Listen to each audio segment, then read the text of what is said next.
I lost £30,000 when I first started investing, and I'm not going to sugarcoat it. It was an absolutely awful time. I was 23 years old, and I'd saved most of the money by living with my parents. I decided to start investing, however, I did it completely wrong. I was chasing hype. I was taking risks that I didn't understand, and I was essentially gambling. And that was it. 30 grand down the drain. Completely gone.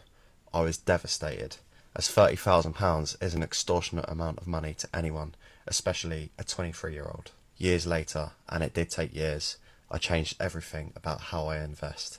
I educated myself, and now I invest every single day. And there is no chasing hype, there is no gambling, and there is no taking any unnecessary risks. Just slow, consistent habits that actually build wealth. Now I'm a 28-year-old construction worker, and I've learnt things the £30,000 hard way. Follow me so you do not make the same mistakes I did.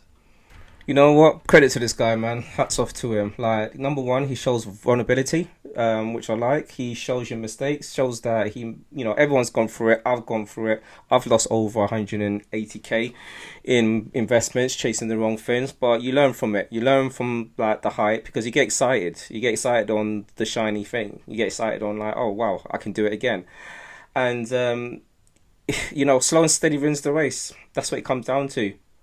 Set and forget. That is the motto. Set, forget, and then just dollar cost average in. That's the safest way to invest, guys. Like, I can't emphasize this enough. Like, do not go chase the shiny things unless you know that you got good companies that you believe in, that you've done the research. It's not about believing, that you actually do your actual research on it.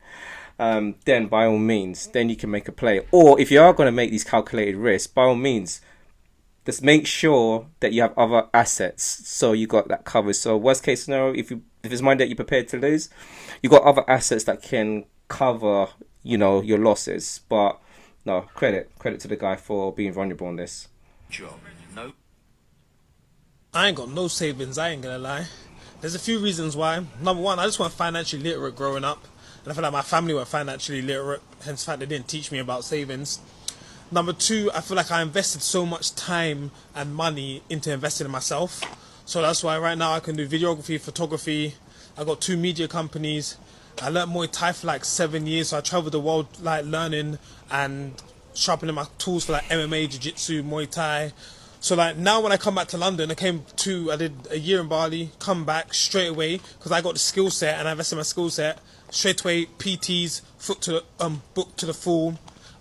We got a company called Toja. We do like videos for like musicians and stuff, booked, and I'm gonna start like B2B business called Jato.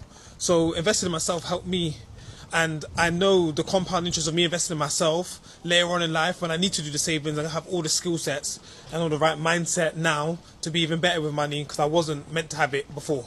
So if you ain't saved and you're in your 30s, chill out, cuh. It's all gravy. Invest in yourself and make that invest in yourself compound and get you some bread. I ain't got no savings, I ain't gonna. Alright. So, yep. 50-50 with this guy, 50-50. But no, to be fair, like, that's the key thing. You got to invest in yourself. That's number one. You have to invest in yourself. So shout out to him. Because to be honest with you, at least he identified it now and not in his 40s or 50s. So the fact that he's got a skill set that he can push forward, he can use that to compound and actually make a lot more money. So as long as he can continue and make money from that and then start investing from now, then he should be all right. But at least he's identified. And I think a lot of the times when it comes to investing, like, you need to know when to invest. You need to know within yourself, like, okay, time is short. You need to think about your future. So, I shout out to him, to be fair, because he actually is on the money to be like, at least I've done it. Sometimes not everyone is blessed to have a family that can set up their future, put in like the kids' ISA.